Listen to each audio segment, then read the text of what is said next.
बोलिए श्री सद्गुरु महाराज की जय। श्री सद्गुरु महाराज की जय। श्री सद्गुरु महाराज की जय। अखंड मंडलाकारं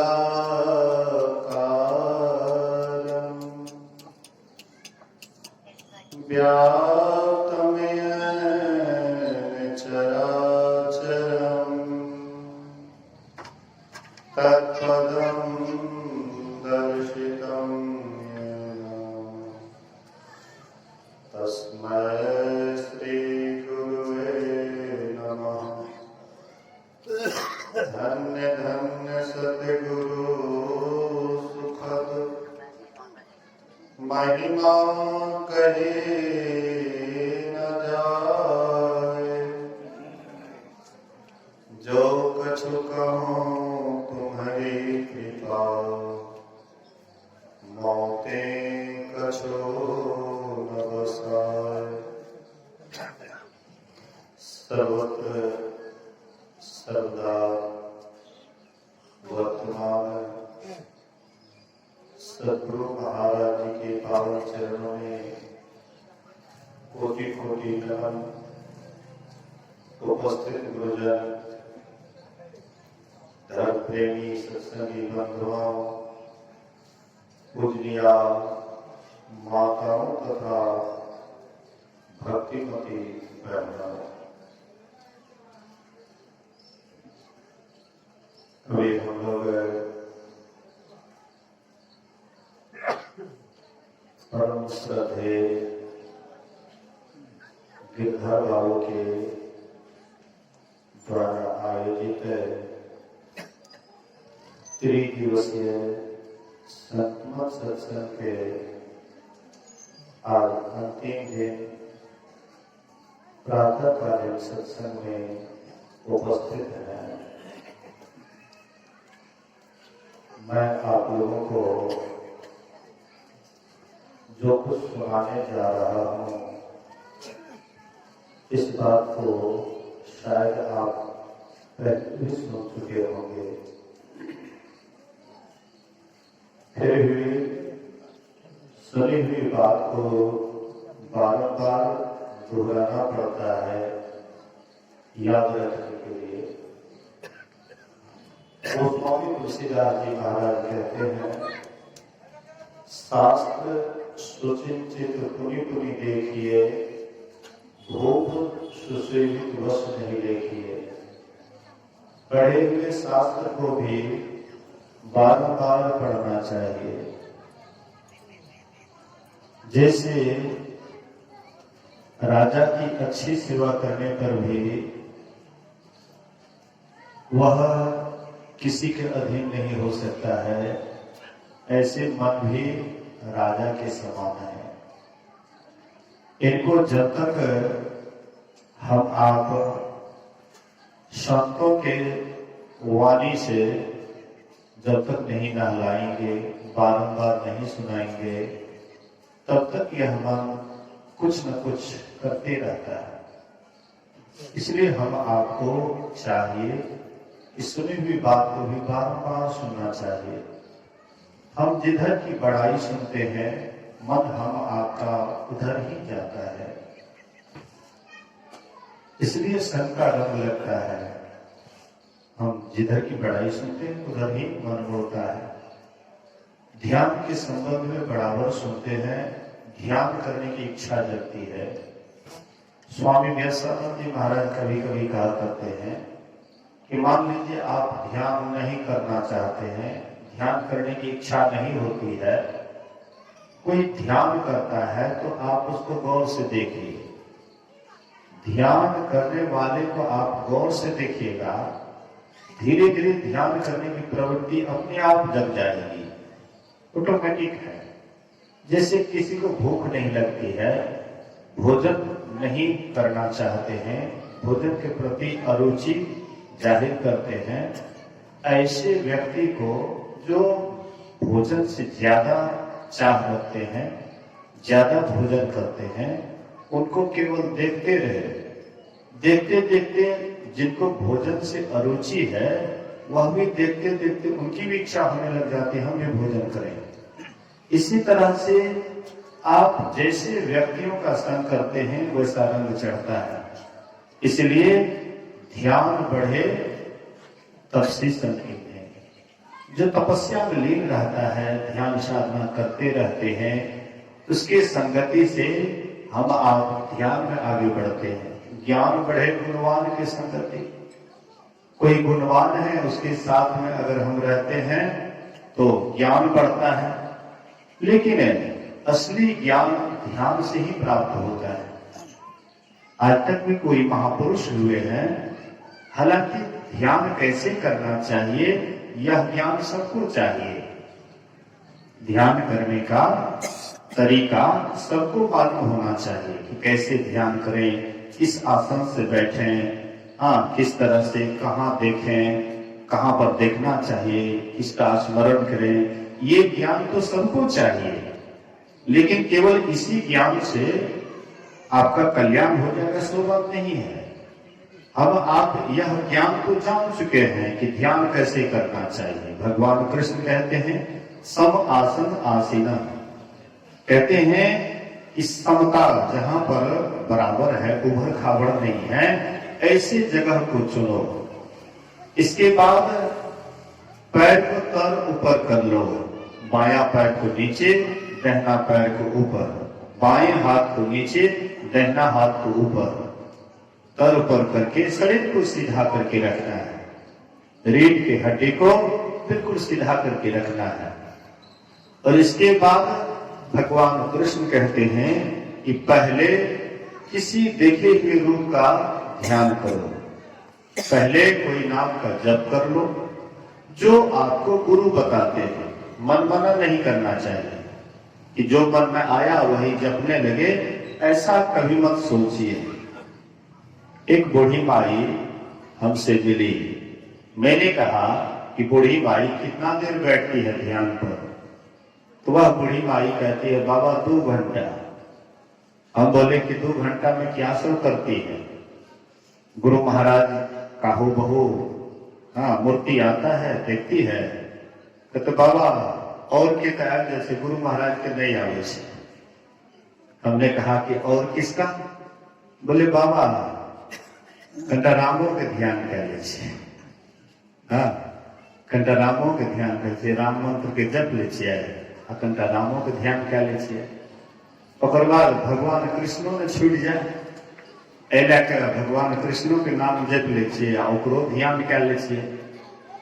बीच में शिव चर्चा वाला है, कल के ले धन संपत्ति की उन्नति है तो बाबा वो में ले लिए, नमः शिवाय जप लीजिए, शिव जी के ध्यान क्या लीजिए। और उसके बाद काली दुर्गा ओकरो कंटा क्या लीजिए। अब बाद में गुरु महाराज के कंटा क्या लीजिए। तो हमने कहा कि क्या गुरु महाराज जी आता है ध्यान में? धुंधला ही सही। अरे साफ नहीं, बिल्कुल साफ नहीं तो कम से कम धुंधलो सही। कहते नहीं बाबा और सब तो आ जाते हैं लेकिन गुरु महाराज नहीं आते। मैंने कहा गुरु महाराज नहीं आएंगे, नहीं शीतल है चंद्रमा, हिम नहीं शीतल होए, कबीर शीतल संत जन नाम सनेही होए। राम का ध्यान आपको आ सकता है, लेकिन राम से भी बढ़ करके गुरु होते हैं, संत होते हैं।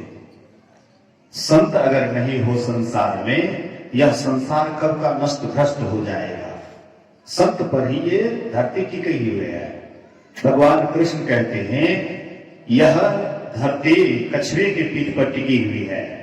महर्षि शाही स्वामी महाराज कभी कभार करते थे कि क्या पानी में रहने वाली कछुई, अरे पानी में रहने वाली कछुई पर यह धरती टिकी हुई है? नहीं नहीं, यह कौन सा कछुई के पीठ पर यह धरती टिकी हुई है? तो जो साधना करके कच्छप वृत्ति के हो गए हैं, कच्छप वृत्ति मतलब जैसे कछुआ, कोई संकट आता है, विपत्ति आता है, तो अपने पूरे अंग प्रत्यंग को अपने खोखला में जो अंदर कर लेते हैं तो वह बिल्कुल निडर हो जाता है। उसका खोखला बड़ा मजबूत होता है, उसको आप जल्दी काट नहीं सकते, बहुत कड़ा होता है। एक बार एक मतलब कछुए और एक गीदड़ में दोस्ती था।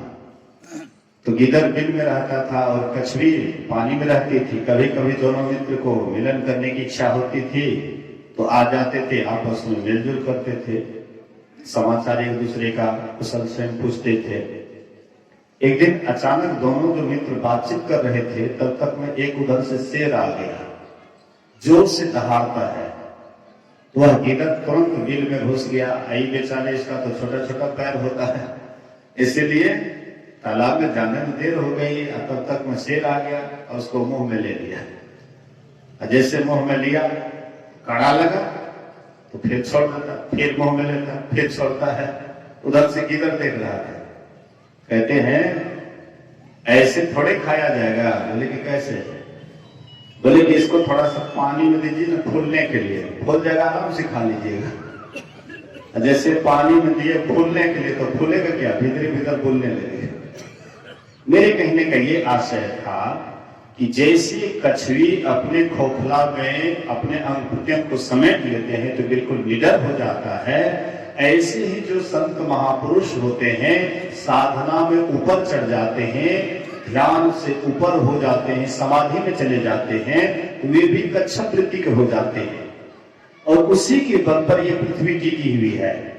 यह पूरा पृथ्वी जो आप देख रहे हैं उसी के बल पर टिकी हुई है। ऐसे महापुरुष कहीं कहीं होता है नहीं, नहीं सोचिएगा कि अभी नहीं है। बहुत आदमी कहते हैं ना संत महात्मा अभी नहीं है, सब ढकोसला करते हैं, वेशभूषा बना लिए हैं, ठगते हैं, मतलब बहुत प्रकार से बहुत आदमी बहुत कुछ बोलते हैं। कहते नहीं नहीं, ये धरती कभी भी संतों से खाली नहीं हुई है, सदा से सब दिन इस पर रही है। हाँ, मेरे पास आंख नहीं है देखने के लिए, पहचानने के लिए, संतों को पहचानने के लिए हम आपके पास आंख नहीं है। हम लोग सोचते इसी आंख से उसको हम पहचान लेंगे। जो कोई कहे साधु को चिन्हा और तुलसी हाथ कान पर लेना। अगर कोई कहता है कि हमने साधु को पहचान लिया तो बिल्कुल आप भूल में हैं। ऐसा मत सोचिए कि बहुत दलबल के साथ चलता है वही साधु है, वही संत है, ऐसा कभी मत सोचिए। संत कहाँ हैं ये आप नहीं परख सकते, हम नहीं परख सकते। हम शास्त्र से मिलाते हैं कि इसमें और संत में, शास्त्र से कभी संत नहीं मिलेंगे, नहीं समझ पाइएगा। वो बाहर से कुछ और दिखता है और अंदर से कुछ और होता है। एक सेठ जी पंजाब में बाहर विदेश से बहुत संपत्ति नाव पर ला रहे थे और नाव में समुद्र में तूफान आ जाता है। नाव डगमगाने लगा कि अब डूबेगा तब डूबेगा। सेठ जी कहते हैं अगर कोई सिख संप्रदाय में अगर कोई महापुरुष है, अगर मेरी नाव को बचा लेंगे तो मैं उनको 500 असरफी उनके चरणों में चढ़ाऊंगा भेंट स्वरूप। मैं भी अभी बासी में बैठा हुआ था, एक आदमी उधर से आए, बाबा हमारा ये चरम रोग भाग ले, अगर छोड़ा दो तो 500 टका इनाम दो, 500 टका इनाम दो अगर ये छोड़ा दो। और बड़बड़ाने लगे। उसके बाद बोले हाँ ठीक है कोई बात नहीं, आप उधर जाइए, हम लोग थोड़ा एकांत में रह रहे हैं। कहने का मतलब वे सेठ जी सोचे कि अब नाव नहीं बचेगी, तूफान आ गया, नाव डूबने ही वाला था। बोले अगर कोई पहुंचे हुए महापुरुष हैं, अगर मेरी नाव को सुरक्षित किनारे पर चला जाएगा, सभी संपत्ति बच जाएगा तो 500 सरफी चढ़ाऊंगा। तो नाव डगमगाना धीरे धीरे रुक जाता है, तूफान धीरे धीरे रुक जाता है, सुरक्षित चले गए। उसके बाद गए, उस समय में जो 8वां गुरु था वह समाधि ले लिए थे। और गुरु के दावेदार वहां पर 100 कुर्सी लगा हुआ था, सिंहासन लगा था और 100 महात्मा वहां पर बैठे हुए थे। अब सोचे कि कैसे इसको पहचाने कि ये महापुरुष है पहुंचे हुए। सोचते हैं कि जो अंतर्यामी होंगे वे तो जान ही जाएंगे, तो क्या करते, एक एक असर भी देने लगे, अब प्रणाम करने लगे। महात्मा सोचे कितना हम पुण्यवान हैं, कितना बड़ा महात्मा है, एक असर भी हमको चढ़ाया। वो तो बड़ा खुश हुआ। ऐसे चढ़ाते चढ़ाते 100 को चढ़ा दिए, लेकिन कोई कुछ नहीं बोला। उसके बाद पता लगाते अगल बगल से कि कोई ऐसे महापुरुष हैं अगल बगल में।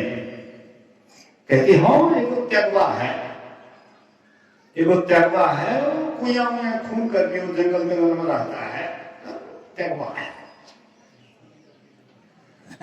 क्या कहिएगा, बुड़बक के जैसे रहेगा, आपके जैसे होशियार नहीं रहेगा। जो साधु रहता है वो बुड़बक जैसे रहता है, लोग उसको कहते हैं वो बुड़बक है, कुछ नहीं समझता है। बाहर से वह जड़वत रहता है, लेकिन अंदर से हर हमेशा चेतन में ही अपने आप को प्रतिष्ठित करके रखता है। जड़ भरत कैसे थे, जड़ भरत कैसे थे, एकदम जड़ के समान, जहां पड़ा हुआ है, कुछ दिया कोई खाने के लिए खा लिए, दिन रात एकदम भजन में मस्त रहते थे। वैसे ये भी एकदम आराम से कुआं में बैठ करके साधना कर रहे थे, ध्यान कर रहे थे, न मान न बड़ाई न वही मतलब नहीं संसार से, बेखबर संसार से, एकदम पड़े हुए हैं ध्यानस्थ। तो जा करके और उसके चरण पर भी एगो असर भी रख देते हैं, प्रणाम करते हैं, कहते बेवकूफ कहीं का, कहां 500 असरफी तुम गछा है, एगो असरफी दिखाता है, देख मेरे पीठ को क्या हाल हुआ है, मेरे पीठ का, पीठ एकदम छल्ला पदार्थ था। बोलिए श्री सदगुरु महाराज। एक बार मोती बाबा बोल रहे थे, मनियारपुर के मोती बाबा बोल रहे थे कि गुरु महाराज बोले थे भुस्सी लाने के लिए, नाव पर हम लोग कहीं गए थे गिरा तरफ, गंगा जी में नावे से भुस्सी पूरा लाद दिए थे। और आते आते रास्ता में जब तूफान आया तो बस नौ डगमगाने लगा। कहते गुरु महाराज भुस्सी तो जगह करेंगे, हम लोग भी चले जाएंगे, गुरु महाराज बचाइए बचाइए। गुरु महाराज बहुत प्रार्थना किए, धीरे धीरे नाव जगह पर आ जाता है। और उसके बाद जब गए तो गुरु महाराज बोले हैं देखो तो मेरे पीठ का हाल क्या किया है, तुम लोग ज्यादा लाभ देता है, न डूबने वाला था, गुरु महाराज बचाइए, देखो पीठ का क्या हुआ है। गुरु महाराज का पीठ छल्ला होता था, नौ को बचाने। वैसे ही तेग बहादुर महाराज कहते कि देख मेरे पीठ की तरफ तुम्हारी नाव को बचाने में क्या हाल हुआ, और तू ये कसरत दिखाता है। कहते हो छिप करके हैं अब, लेकिन छिपने नहीं देंगे, अब हम प्रकट कर देंगे। बोले कि चुप हो जाओ, नहीं तो मुंह काला हो जाएगा। बोले कि मुंह काला हो कि गोरा हो, आओ हम नहीं संसार को जना देंगे। मुंह में काली चुना लेप लिए, एक नगाड़ा ले लिए, 2 मंजिला पर चढ़ गए, खूब जोर जोर से बजाने लगे कि मैंने सदगुरु पाया, मैं सदगुरु पाया, मैंने सदगुरु पाया।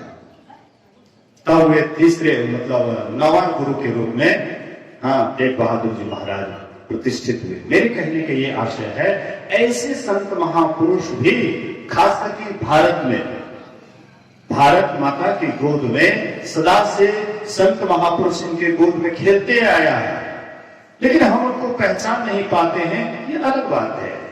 महर्षि शाही स्वामी महाराज कहते हैं, संत की महिमा संत ही जाने और नीति कही गाए। कहते संत की महिमा संत ही जानते हैं, महापुरुष ही महापुरुष को पहचानते हैं।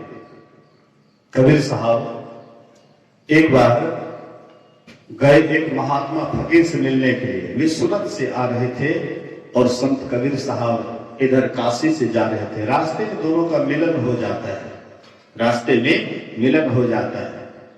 और रात भर दोनों एक दूसरे के हाथ पर हाथ दे करके बैठे रहे, एक बार भी कुछ बातचीत नहीं किए। और सुबह सवेरा जैसे हुआ, दोनों महात्मा अपना अपना शिष्य के साथ अपना अपना राह ले लेते हैं। जो जिधर से आए उधर की तरफ चल देते हैं। तो दोनों का शिष्य प्रश्न करता है कि हुजूर इतना दूर से आए मिलन करने के लिए, अब कोई बातचीत नहीं कि रात भर आप दोनों हाथ पर हाथ देकर के बैठे रहे, एक बार बोले तक नहीं, क्या हुआ इतना दूर से आना, इतना परिश्रम। संत कबीर साहब भी वही बात बोले और वह फकीर भी अपने शिष्य को वही बात बोले कि खूब दिल खोल करके बातचीत किया, आत्मा आत्मा से बातचीत किया, खूब दिल खोल करके बातचीत किया। ऐसा आनंद शायद जीवन में कभी नहीं आया था। ऐसे महापुरुष जब आपस में मिलते हैं तो आनंद का ठिकाना नहीं रहता है। लेकिन ऐसे महापुरुष को कैसे पहचानेंगे? इस शान से नहीं। हाँ, उसका कुछ लक्षण होता है। वे ध्यान साधना में दिन रात रत रहते हैं। गुरु महाराज कहते हैं मुक्ति मार्ग जानते, साधन करते नित्य, साधन करते नित्य, सत्य चित्त जग में रहते, दिन दिन अधिक विराग, प्रेम सत्संग सो करते, दृढ़ ज्ञान समुझाए, बोध दे कुबुद्धि को हरते, संशय दूर बहाए, संतमत स्थिर करते, मैं ही ये गुरु धड़ जोई, गुरु सोई सचित, मुक्ति मार्ग जानते, साधन करते नित्य। ऐसे संत महापुरुष संसार में बड़ा दुर्लभ है लेकिन पहचानना दुर्लभ है। लेकिन हम आप भी उसके रास्ते को जब तक नहीं अपनाएंगे तब तक हम उधर नहीं जा सकते हैं। इसलिए उस रास्ते पर चलने के लिए हम आपको भी सदाचार, शिष्टाचार, सूच्याचार का पालन करते हुए नित्य नियमित रूप से सत्संग और ध्यान करेंगे। सत्संग नित्य और ध्यान नित्य रहिए, करत संलग्न हो, व्यभिचार चोरी नशा हिंसा झूठ करना चाहिए, पंच पापों से बचिए और नित्य नियमित ध्यान भजन कीजिए। 10 बजे से ध्यान भी है, इसलिए मैं ज्यादा आगे नहीं जाऊंगा। इसी वचन के साथ एक बार हम लोग गुरु महाराज की जय जयकार बुलंद आवाज में करें। बोलिए श्री सद्गुरु